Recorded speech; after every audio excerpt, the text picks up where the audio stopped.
4 mistakes जो आपको बिल्कुल अवॉइड करनी चाहिए म्यूचुअल फंड इन्वेस्टमेंट करते वक्त। सबसे पहली जो मिस्टेक है, जहाँ पे आप लोग बहुत ज़्यादा म्यूचुअल फंड स्कीम्स में इन्वेस्ट कर देते हो।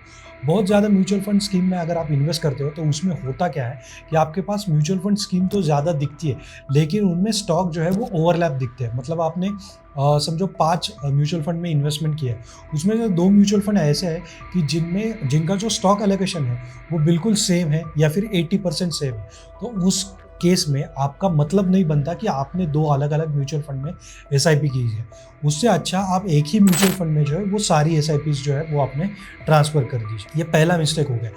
दूसरा मिस्टेक क्या होता है, जब भी आप म्यूचुअल फंड में इन्वेस्टमेंट शुरू करो, तब शुरू में आपको कोई भी स्कीम में आप जब इन्वेस्टमेंट करते हो, तब आपको 2 ऑप्शन दिखेंगे। पहला ऑप्शन दिखेगा रेगुलर, दूसरा ऑप्शन दिखेगा डायरेक्ट। डायरेक्ट ये जो ऑप्शन है, ये आपको हमेशा सिलेक्ट करना है।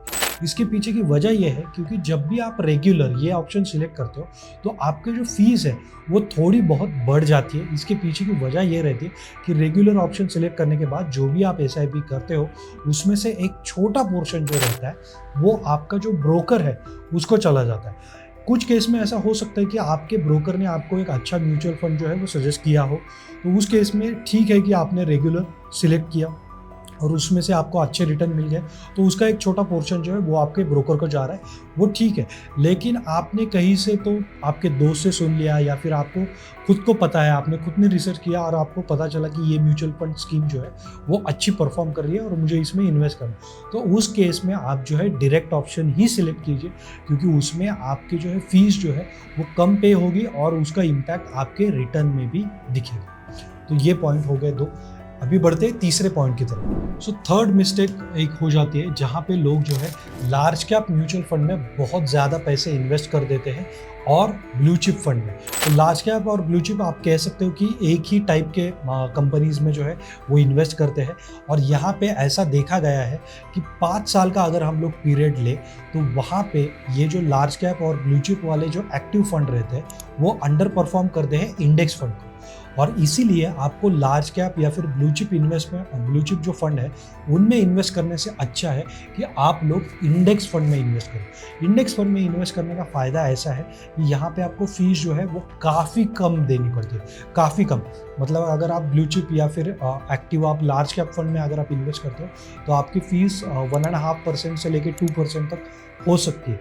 लेकिन उसी में अगर आप इंडेक्स फंड में अगर आप एसआईपीज़ करते हो, तो वहाँ पे आपकी फ़ीस जो है 0.25%, यानी कि मतलब आप 0.5% से भी 0.5% या फिर कुछ केस में उससे भी कम जो है आपको फीस देनी पड़ती है। और अगर आप लॉन्ग टर्म के लिए, खास करके म्यूचुअल फंड जो होते हैं वो लॉन्ग टर्म के लिए होते हैं, 5 साल 10 साल के लिए, तो वहाँ पे अगर आप इंडेक्स फंड में अगर आप इन्वेस्ट करते हो तो बहुत सारे पैसे जो है आप फीस में बचा लेते हो और वही जो रिटर्न है वो आपके रिफ्लेक्ट होते हैं आपके पोर्टफोलियो में भी, क्योंकि अगर आप फीस कम देते हो तो उसी का इम्पैक्ट आपके रिटर्न्स पे भी आता है, जो कि अगर आप 5-10 साल अगर कंपाउंडिंग करो तो 1% का भी इफेक्ट जो है काफ़ी बड़ा हो जाता है 10 साल के बाद। तो ये एक चीज़ ध्यान में रखें।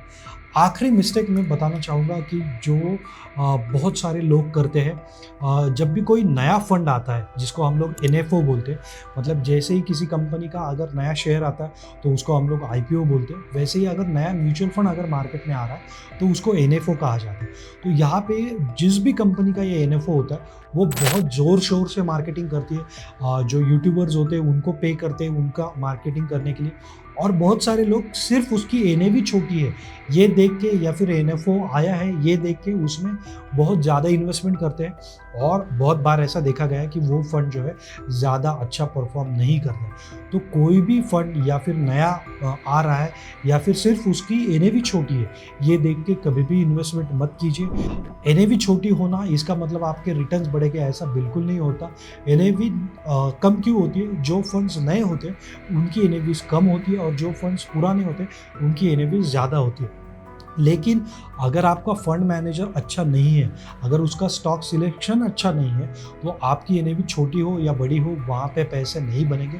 म्यूचुअल फंड में सिर्फ आपको इस चीज़ की तरफ ध्यान देना है कि ईयर ऑन ईयर उन्होंने कितना % रिटर्न जो है वो जनरेट करके दिया है अपने इन्वेस्टर को, और इससे आगे वो कितना जो है प्रेडिक्शन दे रहे हैं, और ख़ास करके जो खुद वो जो फंड मैनेजर है उसका ट्रैक रिकॉर्ड क्या रहा है, उसने इससे पहले कितने फंड जो है हैंडल किए हैं, कितना AUM उसने हैंडल किया, ये चीज़ें देखना ज़्यादा इंपॉर्टेंट होना है। सिर्फ छोटी NAV देख के या फिर NFO देख के आप उसमें इन्वेस्टमेंट मत कीजिए। जब भी आप म्यूचुअल फंड में इन्वेस्ट कीजिए तो ये पॉइंट्स जो है आप ज़रूर ध्यान रखिए। और अगर आपको स्टॉक मार्केट या फिर इन्वेस्टमेंट के रिलेटेड कोई भी क्वेश्चन हो तो नीचे कमेंट में ज़रूर मेंशन कीजिए। हम आने वाले वीडियोस में कोशिश करेंगे कि उनको भी हम लोग आंसर करें। वीडियो आखिर तक देखने के लिए थैंक यू सो मच।